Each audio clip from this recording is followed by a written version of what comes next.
Welcome to Intended Consequences, the official podcast of the Stradicorp Institute of Public Policy and Economy. As always, I'm your host, Mitch Davidson. Today, I'm joined as part of our election sort of mini-series by Dan Dufort to have a conversation about Quebec. Dan is a director with MERCURE Conseil, a seasoned public affairs professional. He is, MERCURE actually is Stradicorp's Quebec-based partner. We collaborate on cross-jurisdictional strategic engagements at both the federal and provincial level. In the past, Dan has worked as an issues manager and speechwriter to the Prime Minister of Canada, as a director of issues management to the Minister of Infrastructure, and was involved in winning election campaigns, including as part of the Conservative Party of Canada's 2011 War Room, most recently a senior director of external relations for a leading Canadian think tank before MERCURE. So when it comes to everything Quebec, I think we've got our guy. So Dan, thanks for joining us on the podcast today. Thanks for having me. Yeah, so let's get right into it, and I think I'll ask probably the most basic question when it comes to Quebec politics at the federal level, which is about the Bloc Quebecois.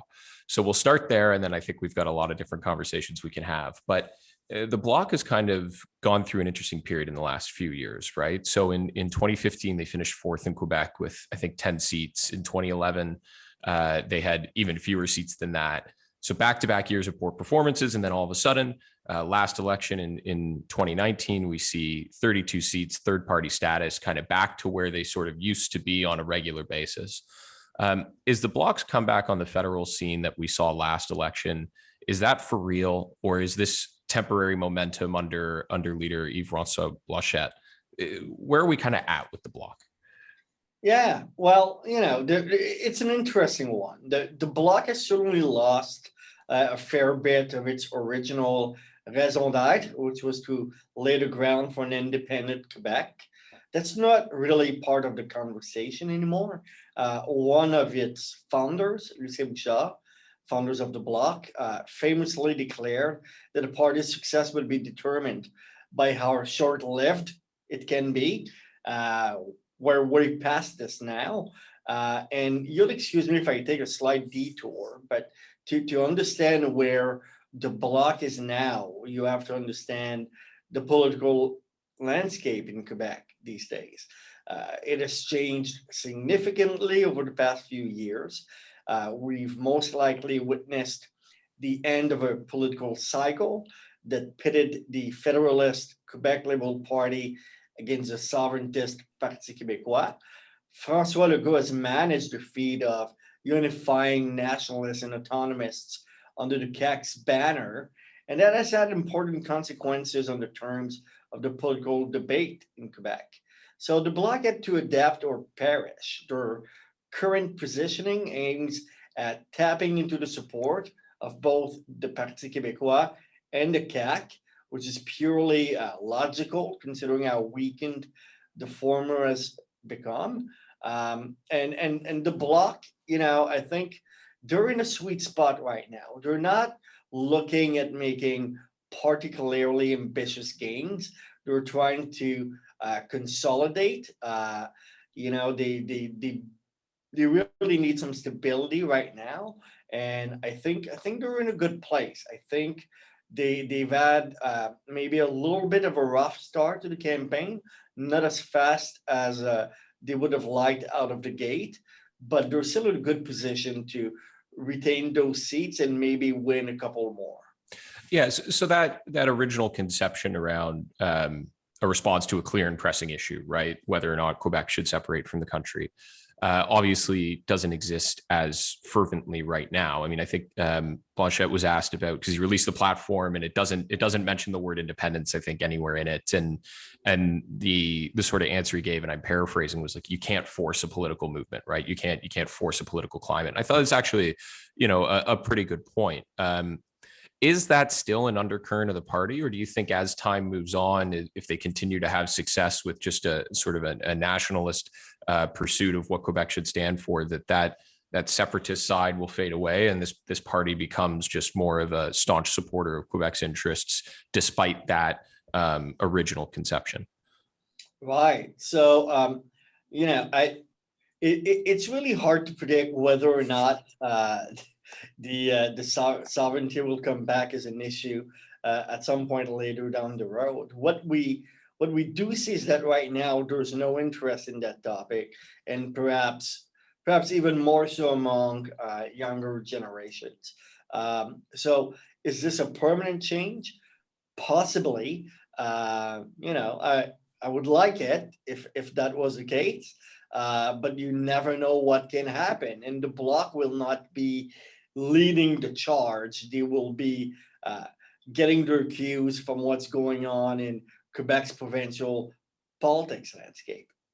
Mhm. And I think that's one of the things that makes it so interesting about the Bloc is they seem to be sort of highly motivated or dependent on the leader that they have at a given time, right? And we saw their identity for a while was very confusing. Previously, it was pretty set. Gilles Duceppe was the leader for I think 6 or 7 consecutive elections, and then all of a sudden in 7 years you have 4 different leaders. Some of them doing very poorly, all things considered. But now you have some stability, it looks like, right? Yves-Francois Blanchet seems fairly popular. He had a great result in the 2019 campaign. He looks poised to have a decent result, maybe not the exact same, but at least poised to have a decent result in 2021, which I think we'll get to. How has the leadership changed under him? And is there any way in which he's not the leader coming out of the next election? Is he continuing as the Bloc Quebecois leader for some time? I don't see how they would change leadership unless there was something horrible happening on September 20th for them. As we said, Yves-François Blanchet certainly exceeded expectations in 2019, and this time around is expected to return about the same number of MPs. That being said, the expectations were very low because the Bloc had been through years of turmoil. The post-Duceppe era had been off to an extremely rocky start. Martine Ouellette and Mario Beaulieu proved to be inept leaders. The Bloc struggled at even keeping its caucus together. In that sense, Blanchet has brought a great deal of stability to the Bloc, and they owe it to him. They needed a leader that was well known by Quebecers. They have that in Blanchet. It's hard for me to imagine who would be a good successor to him at this point in time. And as I said earlier, they currently have 32 seats. They have set a goal of winning 40, which is rather modest and maybe realistic, which we will see as the campaign unfolds. And there's no reason that to suspect that Blanchet will run the kind of campaign that would see him getting booted out of the door. He's a pretty good communicator, and he has a good grasp on the issues that Quebecers care about. Yeah, so I think this is one of the other interesting parts about the Bloc because they are aware, and obviously we're not just going to spend the whole podcast talking about the Bloc Quebecois, but we have to for a while. One of the things that they're self-aware of is the fact that they will never be the first party, right? They will never win the prime ministerial race, and they will be more of an influencer in some capacity. And the question is how much. That's an interesting position to be in.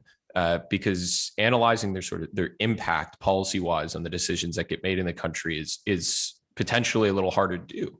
I think, for example, you've seen in like Aaron O'Toole's platform, there are some pretty direct positionings about Quebec, respecting Quebec, treating them as a nation, so on and so forth, which it would be interesting and hard for someone to argue that he would take so much focus if the Bloc Quebecois didn't exist and hasn't been at the national level for so long. So a lot of our listeners, obviously this is an English podcast, are probably located outside of Quebec, probably have a little less familiarity with the Bloc Quebecois from a platform basis. So when it comes to things like climate change, taxation, recovery from the pandemic, how do you explain to a non-Quebecer where the Bloc Quebecois stands on these issues?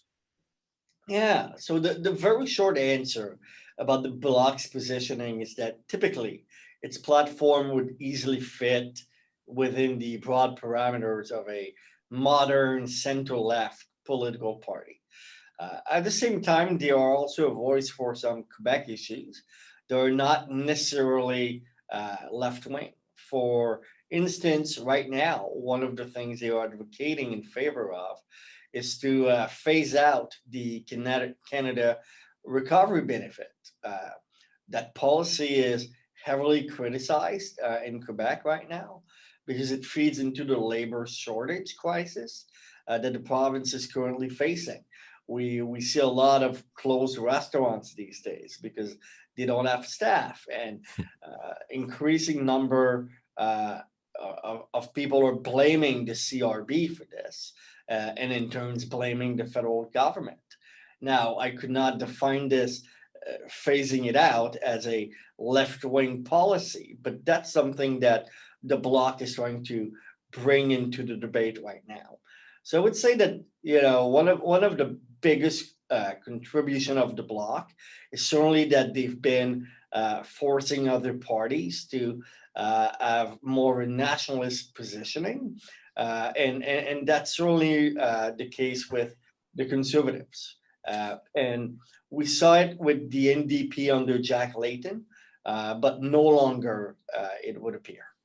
Yeah, so that's interesting, and I do want to get into each of the three sort of major parties and their position in Quebec. But just as a quick aside, you know, it kind of seems in reading some of the Bloc platform, you know, they're pushing for a green form of equalization, increase in wealth taxes, increase in health funding, and it's just kind of funny because, you know, the Conservatives are pushing for increases in health funding, and yet, you know, the NDP is pushing for an increase in wealth taxes, and the Liberals are pushing for a lot of green reforms and you know, carbon pricing at the national scale. So it's kind of like they can see themselves in everybody's shoes, and I guess when you know that you're going to have to work with whoever the winning party is, it helps to be able to be a bit malleable when you have this clear thesis running through everything you stand for, which is standing up for Quebec.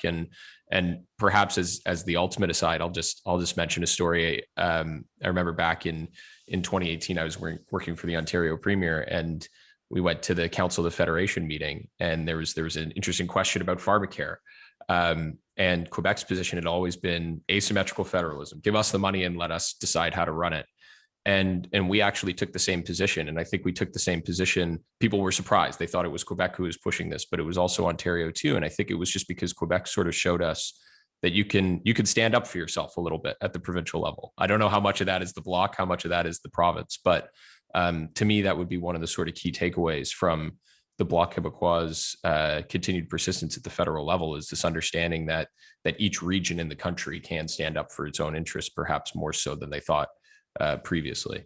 So I don't know if there's anything you want to respond to there, but if there is, go for it. Otherwise, I can ask you about a couple of the major parties.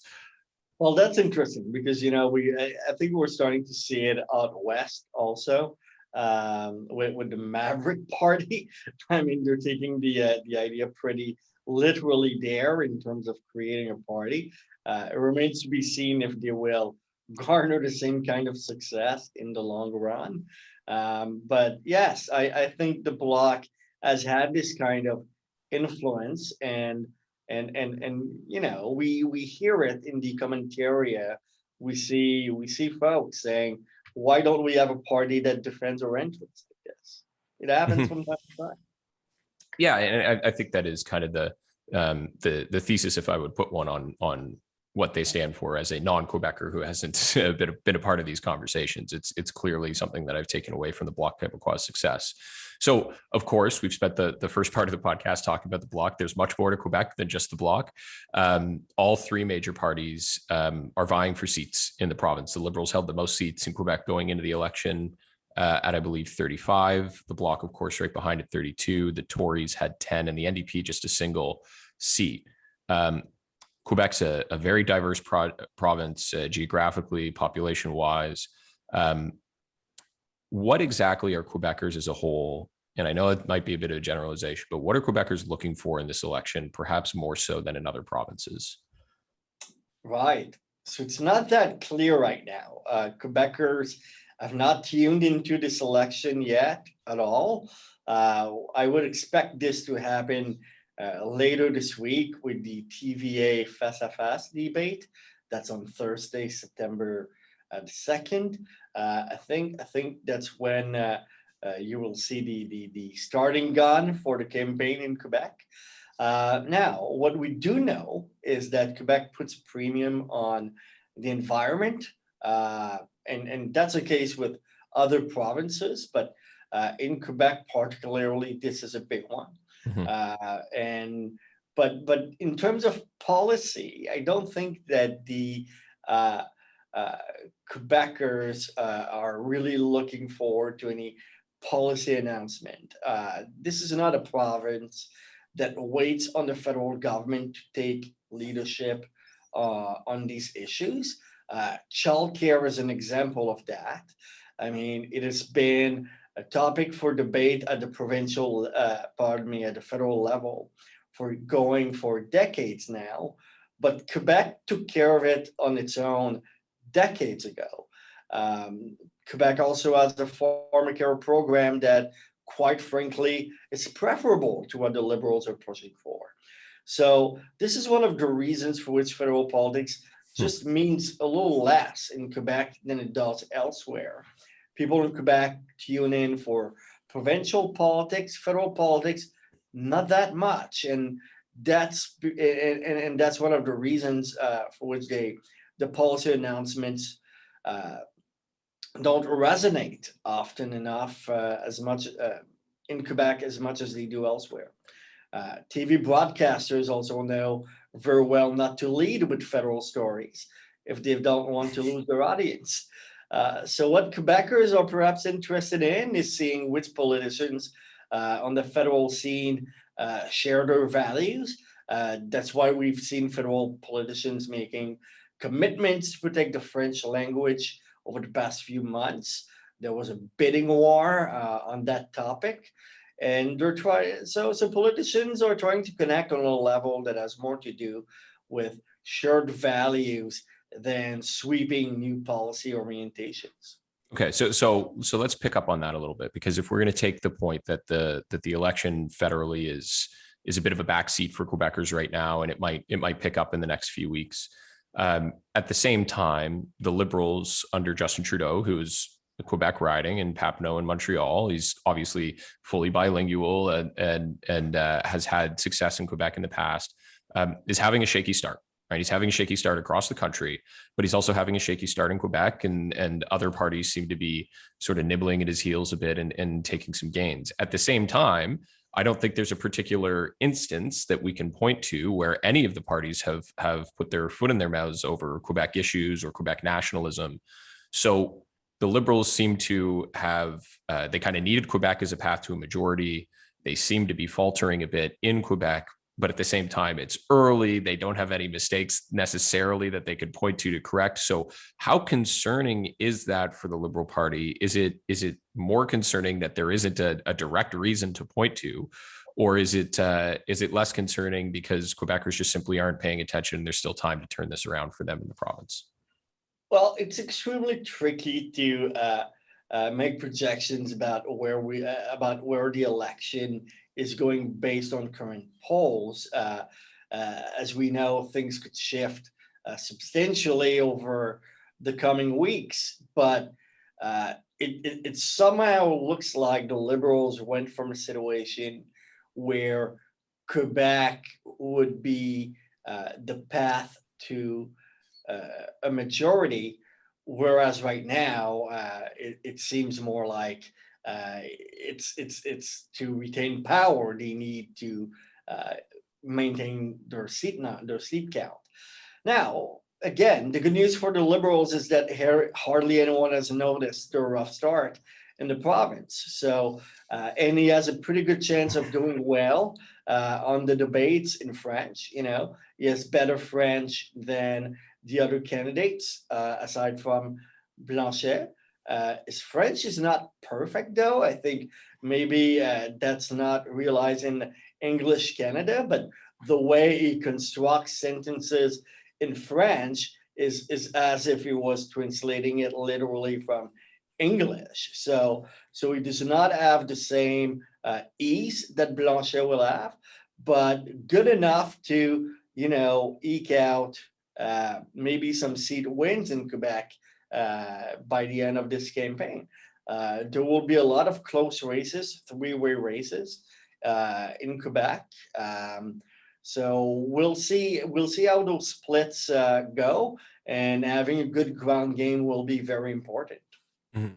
So I think that's a fascinating observation about Trudeau's command of the language, because I don't think that's something that our English listeners, as you said, would be aware of, and I myself aren't aware of. So knowing that that doesn't come through as well, because you would have assumed that would have been an automatic strength over someone like Conservative leader Aaron O'Toole, who's obviously an Ontarian and French is a second language, and it's quite obvious at times, although he's obviously doing his best to command the language at the same time. So here's another party that needs the path to the prime minister's office goes through Quebec, right? Obviously, there are other ways that the Conservatives could pick up seats in places like Ontario and what have you, but really they're going to need to have success across the board, including in the province.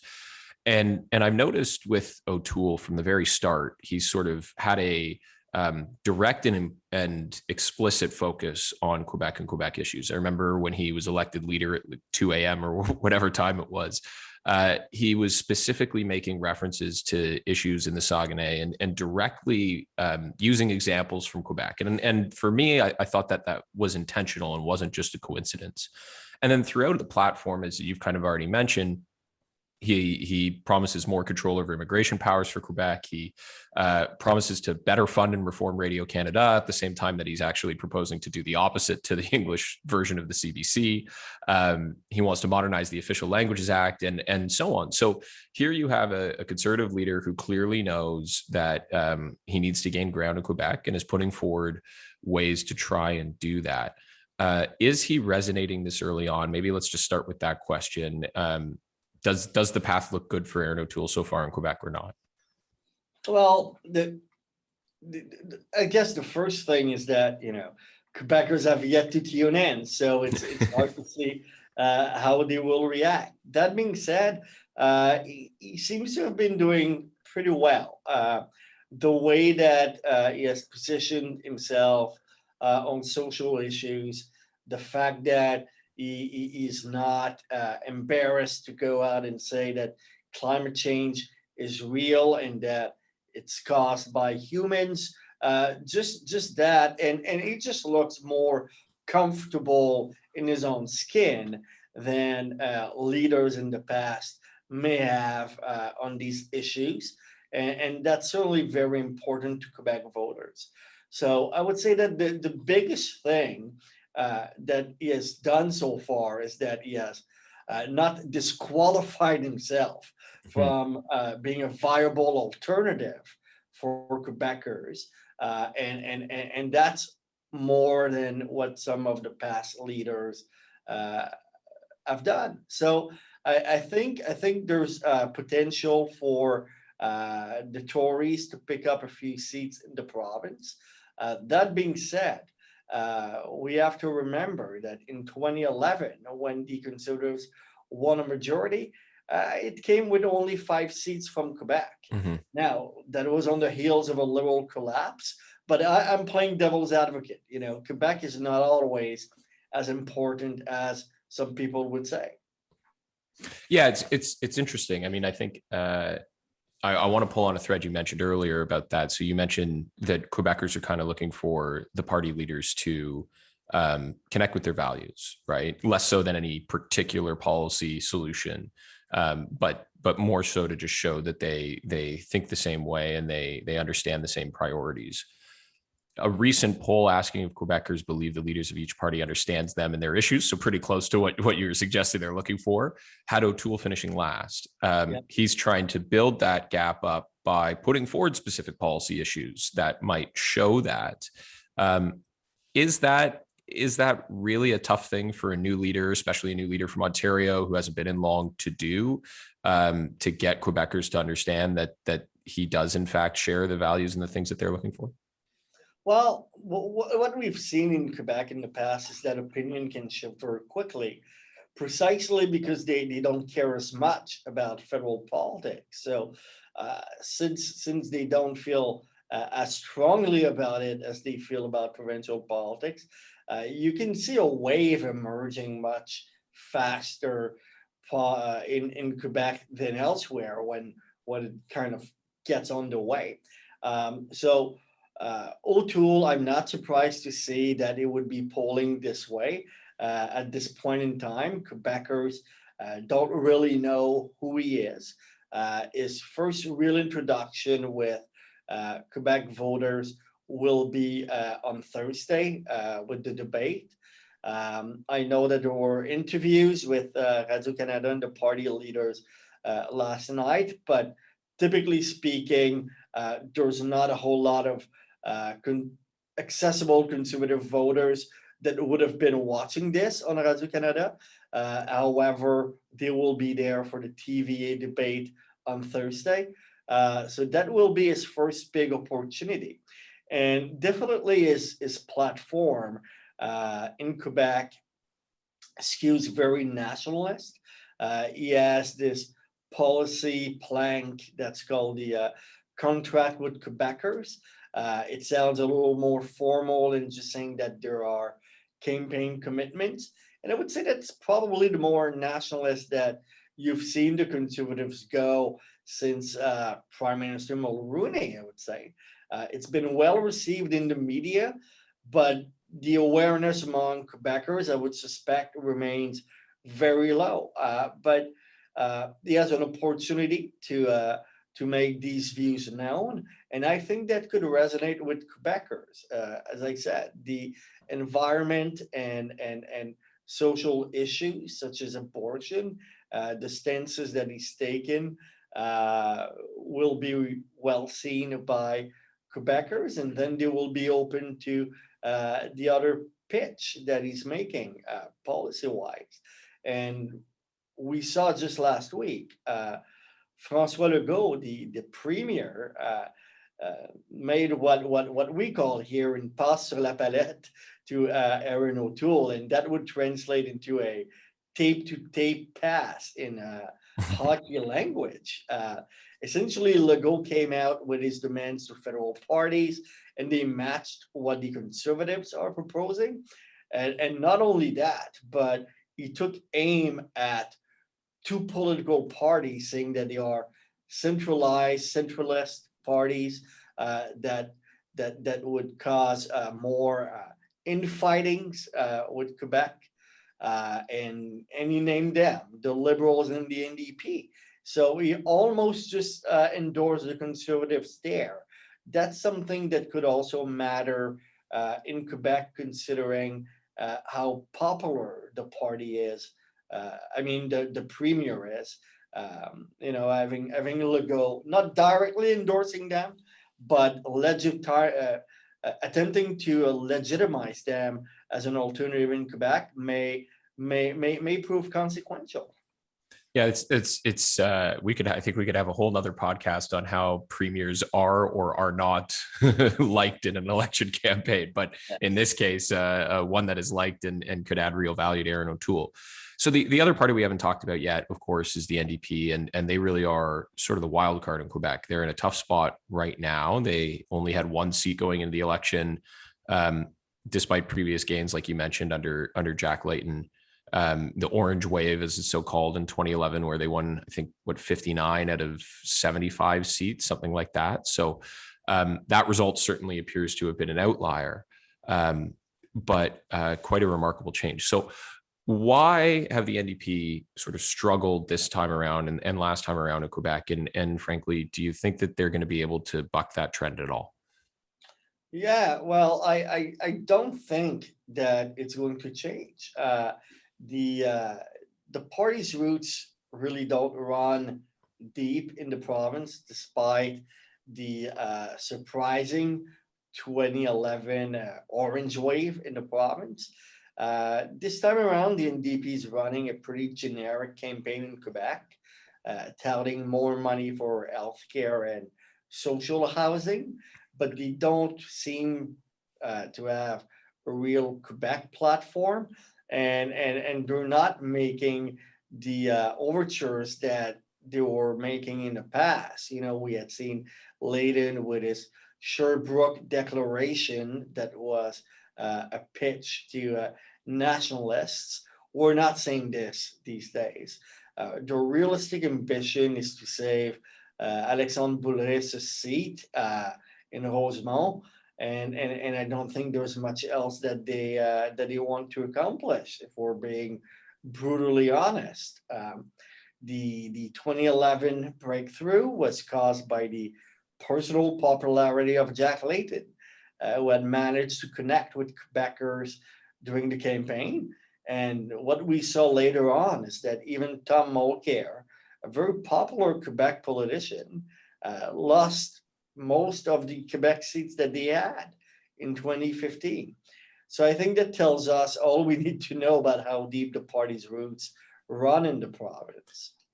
Yeah, it is interesting because I think early on in this election campaign, we've seen a bit of I'll use the word a bit because I don't want to over exaggerate it, but we've seen a bit of a surge from the NDP, a bit of popularity in other places. I know there's some talk of them potentially breaking through in the prairies to gain one seat or maybe picking up a few more in BC. So nationally, they seem to be doing a little bit better than perhaps they were.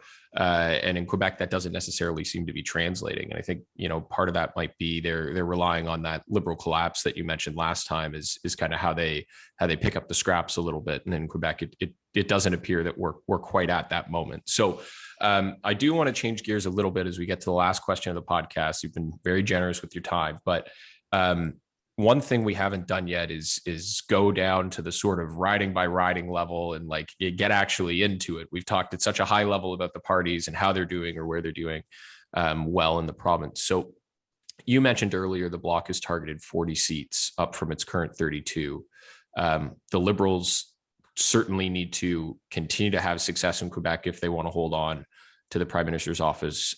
Quebec seems to be a bit of a spotlight for the Tories to pick up a few seats. The NDP, if they ever wanted to get back to official opposition status or better, they probably need to do better than just one.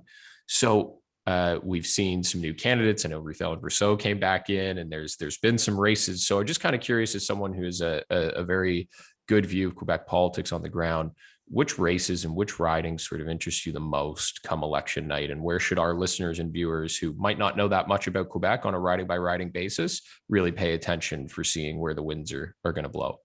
Yes. So, well, I would keep an eye out on Quebec City and the larger region of Quebec City, because you have three races around there that will be very interesting to watch unfold and that could have consequences no matter who wins the election. For instance, Jean-Yves Duclos held onto his seat by a smidge over 300 votes last time around, and he's definitely one of the party's heavyweight in the province. The ridings on the south shore of Montreal could also prove interesting. That's where you will see the Bloc and the Liberals fight it out. Justin Trudeau was in Longueuil, so that's just on the south shore of the St. Lawrence, looking over Montreal, to kick off his Quebec campaign. That's where he was. There are also ridings like Shefford, that would be in the eastern townships, a bit farther off from Montreal, but still reasonably close. So a riding like Shefford is rather unstable and has flipped between the Bloc and the Liberals extremely often since the year 2000, frankly. But it cuts both ways. So in Quebec City, you have the riding of Louis Hébert, which is always one of these barometer ridings. Presently, it's being held by Joël Lightbound. And I recently checked, and he is the first MP to hold this seat in back-to-back elections. So that's 2015 and 2019, since Suzanne Duplessis carried it for Mulroney species in 1984 and 1988. So that's very much one of the ridings that would switch at any given time. In fact, since 2006, it's been held by the Conservatives, the NDP, the Bloc, and the Liberals. So Louis Hébert is always a fun one to watch, as far as I'm concerned. And you will also see the two Beauport ridings that are a bit of, oddballs of as far as ridings are concerned. One of them is part suburban and part very urban with young families and a much more progressive vote. And the other one is suburban and quite frankly, just rural. So these two tend to swing.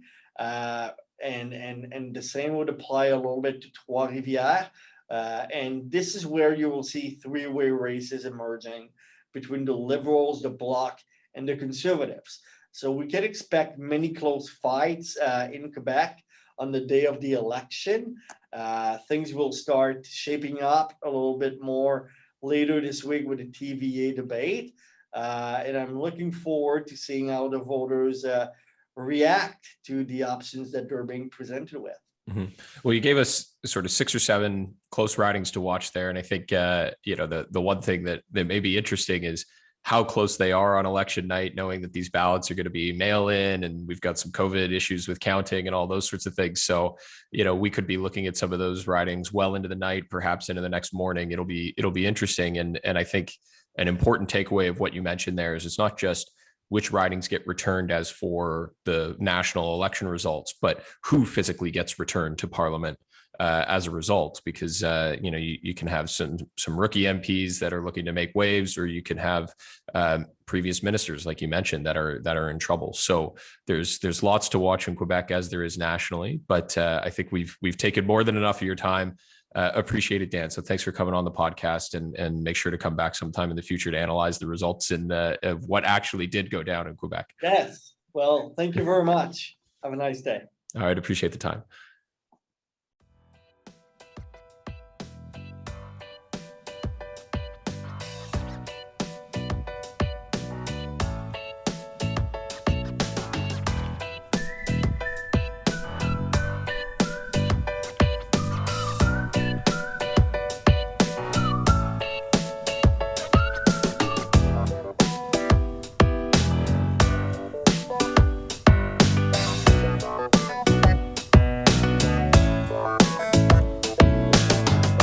Thank you for listening to Intended Consequences, the official podcast of the Strategic Institute of Public Policy and Economy, produced by Sarah Bordeaux and myself. The views expressed during this podcast are not necessarily the views of Strategic. All rights to this episode are reserved, and guests on the podcast may be current or past clients of Strategic. To find out more about the Institute and to subscribe to our written material, or to find past episodes of the podcast, please visit our website at www.strategic.ca.